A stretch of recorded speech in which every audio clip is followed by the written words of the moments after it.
Hello and welcome to Frontrunner Motorsport. I'm sure you've all seen the news on the Russian invasion in Ukraine, and whilst it doesn't really matter in the grand scheme of things, I wanted to look at how this will affect Formula 1 in 2022. Russia has some money on the grid, most blatantly in the form of Haas. With their Russian sponsors, Russian driver and Russian colour scheme on the car, there is also the fact that there is a Russian Grand Prix in Sochi planned, so given everything that is going on right now, how will these things be affected by Russia attacking Ukraine? So before we get into Haas, let's talk about the Sochi Grand Prix. As a fan, I have said I'd like this race off the calendar, but I wanted it to happen because it is a dull track that usually leads to boring races, not because a nation went to war with another nation. Sebastian Vettel has been the first to come out and say he'll boycott, but it'll be down to the teams to make the biggest difference. If the FIA decide to keep the race on the calendar, then it is up to them as one unit to go against it and boycott the race. With Vettel, other names I'm sure will follow, but given the race is in September, it depends what happens in the world before that date. If Putin pulls out and apologises and pays for all the damages, then there is no harm in having a race in Russia. Also, Lewis Hamilton's fans will become super happy that Max Verstappen was 2021 World Champion. If the FIA wants to play it safe, pull the race off the calendar now.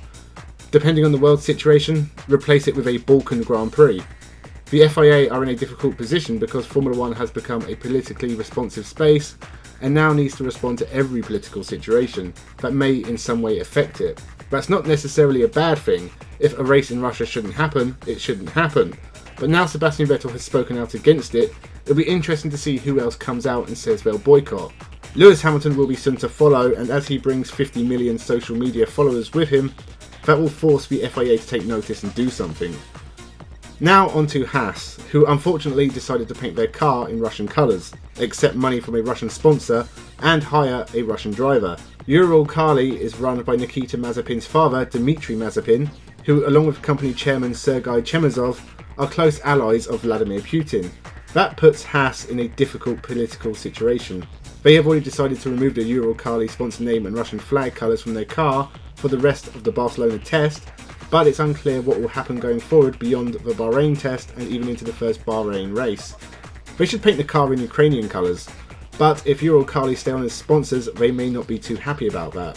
The Russian chemical company might have sanctions placed against them around the world, which may affect their ability to sponsor a Formula 1 team, something that is not cheap.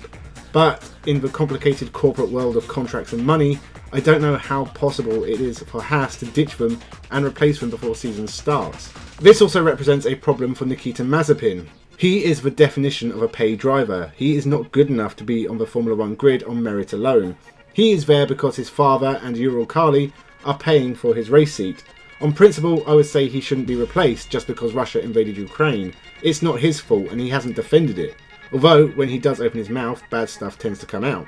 But if Ural Kali are no longer able to fund him, then Nikita Mazepin may be without a Formula 1 drive, and may find it difficult to find someone else to accept Russian money in the wake of these political events. That would also leave Haas without a major sponsor and a driver. In the short term, this could mean the return of Pietro Fittipaldi to a Formula 1 race seat, at least temporarily. I don't know if he has the capital to fund a full season drive. That means Haas will need to find someone with backing, and with the season starting, they'll need to move quickly. I'm sure Ferrari will have an academy driver they could lend, may even be able to pay some of their bills, but given their most experienced academy driver is Robert Schwartzman, who is Russian, it's a bit of a sideways step for the team, especially as he is backed by the S&P Bank, which is already sanctioned in the USA. So for a quick update, I started this on Thursday and it got delayed to Sunday, and a couple of things have happened. Firstly, the Russian Grand Prix has gone and been replaced by Turkey. Replacing one warring nation with one that attacked Kurds in Syria after the American troop withdrawal, but technically it's better, I guess. I'm surprised the FIA didn't drag their feet over this, but there was a lot of pressure to act and it paid off.